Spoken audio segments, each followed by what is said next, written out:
La vie de Christ ne peut agir en moi que si je suis uni à lui, par la conformité à sa mort. Romains 6, 5. Sa mort réalisée en nous à seule raison de la chair, du moi, de la nature déchue. Demandez à Dieu de vous faire voir que c'est la chair tout entière qui doit mourir, que c'est votre vie propre tout entière à laquelle il faut renoncer pour que le Saint-Esprit réalise en vous la vie de Christ. Plusieurs personnes trouveront qu'il est dur d'entendre dire de notre homme naturel, de notre chair, de notre moi qu'il est maudit. Bon, il est facile de décorer la croix de fleurs et d'en dire 1000 belles choses. Mais Dieu dit de la croix qu'elle est malédiction. Le Fils de Dieu sur la croix a été fait malédiction. Galates 3,13. Si ma chair est crucifiée, ce ne peut être que parce qu'elle est maudite. Dans la vie d'un homme, le moment où il voit clairement que le péché est maudit est un moment heureux. Mais il en est un plus béni encore et plus humiliant aussi. C'est celui où Dieu lui fait comprendre quelle malédiction pèse sur la chair, où il découvre combien il a aimé la chair, combien pour lui complaire il a attristé le Saint-Esprit de Dieu. La chair et l'esprit sont deux puissances. Tout acte de notre part vient de la prépondérance en nous, de l'une ou de l'autre. Que chacun de nos pas soit conduit par l'esprit. La mort de Christ l'a élevé à la gloire où il a reçu le Saint-Esprit pour nous l'envoyer. La mort de la chair réglait la vie de Christ, et par là même, la puissance de l'Esprit pouvait manifester sa présence en lui.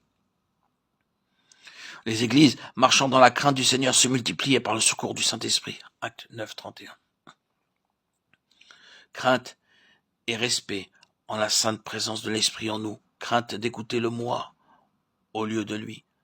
Voilà ce qui nous fait marcher par l'Esprit. Que la crainte de l'Éternel soit sur vous. 2 Chroniques 19, 7.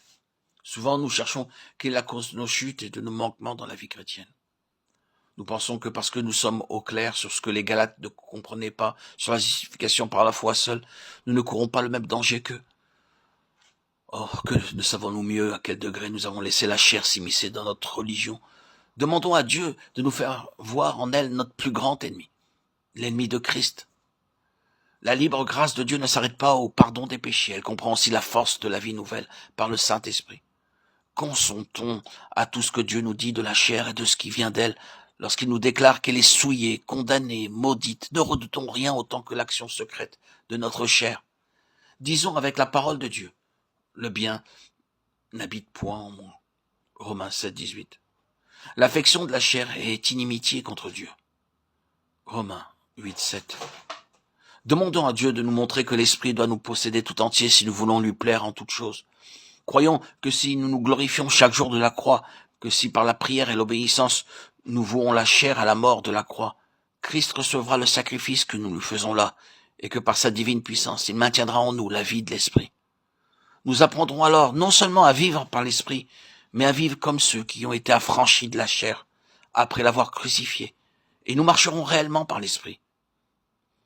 Dieu de bonté, je te prie de me faire comprendre tout ce que ta parole m'enseigne, quand elle me dit que je puis marcher par l'Esprit après avoir crucifié la chair avec ses passions et ses convoitises.